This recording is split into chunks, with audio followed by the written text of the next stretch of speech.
Basin gatuom og si Jericho Rosales na ha, pero pwede ra. Rada diha.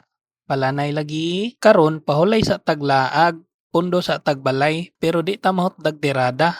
Sayo pa sa buntag ng limpyo na og suso ang ako ang asawa. Daro-daro ang tawag ani sa amua. Ambot unsay tawag ani sa inyo ha. Paki-comment daw bi. Talented pud kaayo ni akong asawa ba kay gipapuli ko niya. Kay mangihi daw siya pero wa na nisibat na unya kay perti man kapuya ani limpyuhan di ay naka-decide mi ay nga magsugba na lang tag manok be nipalit dayon kog manok sa palengke ay nga puro paa pero imarinate sa nato ni siya bago isugba ang pagmarinate ani butangan ra nig tuyo kalamansi ahos bombay luya ug uban pa na diha tan-awa lang na naghaling perting gwapuha kung mag side view murag si Jericho kung magtalikod murag si Goku pero pato ba nga tan-awa lang murag si Majin Buu.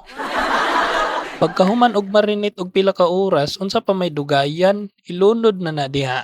Hula tapod nga moinit ang sugbahanan kay magpilit-pilit man na siya pag ilunod nimo dayon nga wa pa nainit. Utok ba? Ug para pod mas dali maluto ang inyong gisugba guys, hiwaan nimo na ang part niya. Kaning paa diri dapita ba kita ka nang hiwa diha. Lami kay ni siya inig maluto guys, samot nag-init ang kanon unya tuyo tapos sili tapos na ay suka. Aperting lami kaayo nga combination ay maskin ako nga nag voice over ba gilaway isa ni sa pinaka-paborito nako nga sudan guys kaning sinugba nga manok or ginatawag nilang chicken inasal kay grabe kay ni siya health benefits mas healthy pa ni siya kaysa sa prito nga manok kay nganuman ang sinugba nga manok or inasal dishes are beneficial for health as the dishes are rich with protein, vitamins B12, B6, selenium, zinc. So, ang inasal guys is very beneficial for health, immunity, and body growth. Kargado pud kay ni siya og protina guys, mao nang paborito ni siya sa mga ga-gym. O di ba? Samtang gatan-aw mo sa ako ang video, naa pa mo'y natun-an, gipanggutom pa mo. Ug sa kataas sa akong gipang istorya diri ang video banawa ko kamalay nga naluto na day ni akong gisugba.